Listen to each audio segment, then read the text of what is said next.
The feature-length outing of the X-Files, sometimes subtitled Fight the Future, nestles itself between series 5 and 6 of the then phenomenally popular television show come pop culture touchstone. So popular that describing what the X-Files is, at least to folks of a certain age like us, seems somewhat redundant, almost as redundant as, like, say, describing what Game of Thrones is to the current audiences. But on the off chance that you, gentle listener, are not as fossilised as your dear hosts, I'll back up a little bit. The X-Files, as a concept, sees David Duchovny's cynically wisecracking FBI agent Fox Mulder out to prove the existence of the paranormal in general and the existence of extraterrestrials in particular, trawling through the bucket of weird and unexplained cases that constitute the FBI's titular X-Files.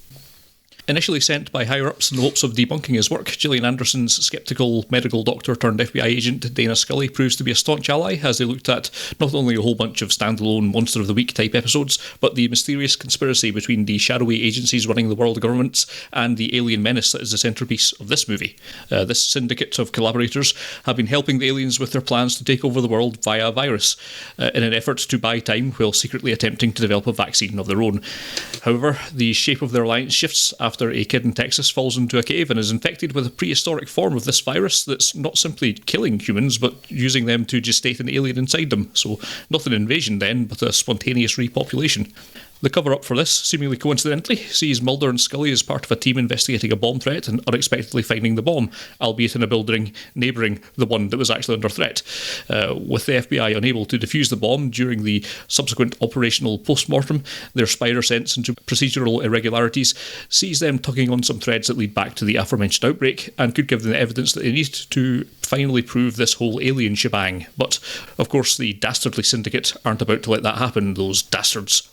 And so it goes, with roles for many of the series' regular and beloved supporting acts like Mitch Pileggi's assistant director Walter Skinner, William B. Davis's shady cigarette-smoking man, Dean Haglund, Bruce Harwood and Tom Brady as Langley, Byers and Froggy, Mulder's even more paranoid buddies, the lone gunman. So, plenty to go on for fans of the series, and B. Davis aside, a bunch of brief and pointless cameos of entirely unexplained characters for anyone coming to this cold, which, in a nutshell, is the rather obvious, well, let's call it a problem, with the X-Files movie. And if you were to judge this as a movie, divorced from the 5 series and, 100 hours of familiarity with the characters of the conspiracy arc, it's pretty much an inexplicable mess of dense story arc and no character setup. And so far removed from it, I suppose it is possible that someone may stumble upon this movie in isolation from the series or think that it's a good way to get a flavour of the series before committing to watching it. They are, I suspect, in for a very bad time.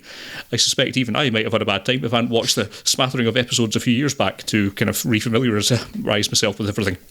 But that is a problem that very much didn't exist at the time of release, and it would be perverse to expect what is essentially an extravagant 2-part episode to pretend that all that 100 hours of baggage, good and bad, didn't exist. If you already bought into the X-Files horse and pony show, there's a lot to like in this outing. All the character interactions you love, a sort of conclusion, or at least a very significant evolution to a mystery that's been dangled in front of you for 5 years. And I still like this a lot, in the main, because I still like the X-Files a lot, and this is part of it. It is not, however, the best part of it, and it's not too controversial a position to take that this was perhaps the series' last hurrah before sliding somewhat in quality, or perhaps just position in the general zeitgeist over the next 4 seasons. Between ultimately 9 seasons of The X-Files and 3 of spin-off series Millennium and half a series of The Lone Gunman, The X-Files just rather exhausted most folks' patience, mine included, but when occasionally dipping into the later episodes or even the recent reboot, it's still surprisingly enjoyable. In small doses, years apart. So that's all a bit of a ramble, but there's not a lot of sense in separating this from the X-Files as a gestalt. If you're new to it, well, this really isn't the place to start. That would be the first few episodes, and then practically any random selection from the first 5 seasons. But if you are watching this through in solid order, it is a solid instalment, but yes, not one that's really best taken in isolation. Yeah. I've never seen the X-Files movie. I saw this when it was new. I thought it was fine then. I saw it this morning. I thought it was fine.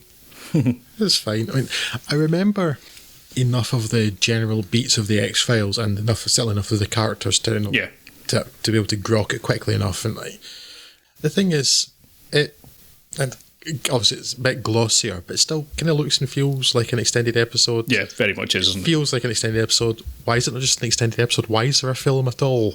I don't understand its existence, the purpose of its existence. Yeah. I mean, yeah, so yeah, if you've been watching X-Files, and particularly the kind of the overarching story, not the individual episodes that go off to do other stuff. They're just general weird things. Yeah. Then I can see you get quite a lot out of it.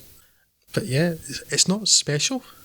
Yeah, it's entertaining enough, I guess. But what I was struck by this time, though, is, and maybe you can fill me in here, Scott, because it's so long since I've seen X-Files, and I never watched that much of it. I think maybe I probably watched the bulk, if not all, of the first 3 seasons. Yeah. Largely drifted away from it after that. Was Mulder always so completely useless? Yes. Yes. Pretty much. Because I'm watching this and I'm thinking, right, he's supposed to be this FBI agent and he's this great threat to people, but he doesn't do anything ever. He doesn't investigate where Dane is. Somebody tells him. Yes. He doesn't. And he constantly gets told he's getting close. Yeah, he doesn't get into the big spaceship in Antarctica, by bribing someone or finding a clever one. He is walking across an entire ice field and happens to step on the right bit that lets him fall into Yes. it. Literally, he falls into it. And then also, he gets to Antarctica. This is probably more an issue with the writing rather than the character, though, but he gets to Antarctica somehow, because FBI agents are loaded and it's really cheap to get there, I'm sure, and also he didn't have to turn up at work, apparently. He gets to Antarctica somehow.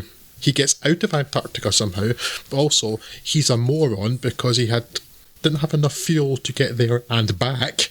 And despite knowing that his partner, whose life he's trying to save, has been taken to Antarctica and is probably not being expected to survive outside there, doesn't even think to bring a change of clothes. These were the things that bothered me watching this. Why is this hero such a moron? Why is he not called Muppet instead of Mulder? It's like Fox Muppet. He's just spent most of the series stumbling around into stuff and being told he was getting close to the truth and sort of I was only doing my weekly shop. Yeah, I don't think you ever see him anything do out of the ordinary. I don't think you ever see him do any investigative work in any episode. No, he doesn't do any actual investigation. Yeah, so no, stuff just lands on his doorstep. Why is this character considered appealing or something? Because he doesn't do anything. He's not an investigator. No, But he's funny. stuff is brought to him and he points out how weird it is. Yeah. And he pisses on an Independence Day poster. Ooh, edgy. Man alive. For all of that, it's still fine, apart from the fact that they're soaking wet in the middle of minus 20 degrees centigrade Antarctica, and their hair doesn't fit. Look, I can't turn that bit of my brain off. Okay, I'm sorry. Yeah, it's fine. If you've not seen the X-Files, you're going to get absolutely nothing from it. Yeah, Don't bother. yeah, definitely not want to take in isolation. As I think it's worth going back to see some of the X-Files in general if you've not seen it. It's a solid bit of television, certainly at least the earlier seasons of it. But this film would be low down on your priority list of best X-Files episodes. X-Files is weird because despite being enamoured of it at the time and having sort of ingested pretty much all of it, I recall very little of it now, and it seemed so zeitgeist for me at the time. It was such a big deal and there was so much cultural impact from it, and it influenced, well, not influenced, but it had it was referenced in so much other popular culture. I look back at it now and for some reason I've never had the compulsion to watch any of the spin-off stuff. I don't remember that much besides a few select episodes of the TV series. It's really weird. Yeah, and for It's me, like I've had my memory wiped. the stuff that sticks out. I know the basic overarching story, the black oil stuff, Cigarette Smoking Man, Agent Krychek, Aged Alien Bounty Hunters is a phrase I know. I can't actually associate it with any vision.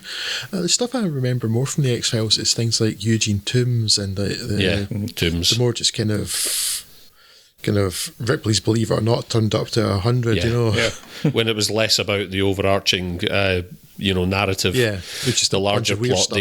The incidental weird stuff that was just the focus of 3 of every 4 episodes, basically. Yeah, it's like an anthology of kind of strange stuff that happened. Yeah, I think that's where its strength lied. I think that's the weakest part of the X-Files was the sort of the larger, the broader narrative, because it never really seemed to go anywhere, did it? In fact, did this film not promise, was one of the taglines of this film something not to do with finally some answers, or something to that effect? It wasn't so much as the answers as a different set of questions. Oh, cool. And I don't think they ever actually answered them. I remember going back and watching the end of the series 9, that would be the last season, which proclaimed claimed, "Oh well, we're wrapping everything up now," and it's like, no, didn't really wrap anything up there. I'm not satisfied by any of this, and they've kind of went back to a few in some of the reboots to try and explain why there's not been an alien invasion, and it's all a bit hand wavy. See, the first I know of a reboot is when 10 minutes ago you first mentioned the reboot. Yeah, there was a series a couple of years back and another one start of this year, both of which are okay. Have I seen any of the reboot? So the one from 2 years back was perfectly okay. I enjoyed it well enough. I don't think I've actually seen the one from this year. But yeah, it felt a bit like not quite fan fictiony, but it's a nice little bit of nostalgia. But it's not. I wasn't a huge fan of it as a series. Are those the ones that still had Gillian Anderson and David Duchovny in them, though? Yes. See, I never realised those were reboots. I knew they'd done new episodes. I just thought they were a continuation. I didn't realise they were reboots. Sorry, did I say reboot? No, just restart. Yeah. Oh, right. Yeah. Oh, I don't even think I knew about that, though. That's weird. It feels like other stuff tried to move into the space in the meantime. Like Fringe was okay for a couple of series, and it felt like kind of the more recent answer to X-Files, but then that went tits up and off the rails. Yeah, I liked Fringe well enough all the way throughout it, but yeah, it got very wacky towards the end. Yeah. There's various other things, of course, like Lost, but I think of the kind of... Less said about that, the better. Yeah. Of course, one of the main writers of the X-Files was Vince Gilligan. Of course, went on to do Breaking Bad and found somewhat more success with that line of thinking. Yeah. Arguably more consistent. Yes. Oh, well, there you go. Does that wrap up our conspiracy? Bit of feedback on the old X-Files from Tengushi on Twitter, @Tengushi. He's just rewatched all of the X-Files. It holds up very well indeed. Terrific show, episode by episode, and an excellent meta plot.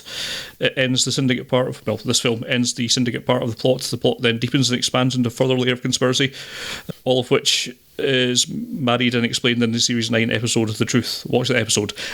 I watched that a while back. I did not get the answers I was looking for, but I think by that point I couldn't even remember what the questions were. It all got a bit messy, is what I'm saying.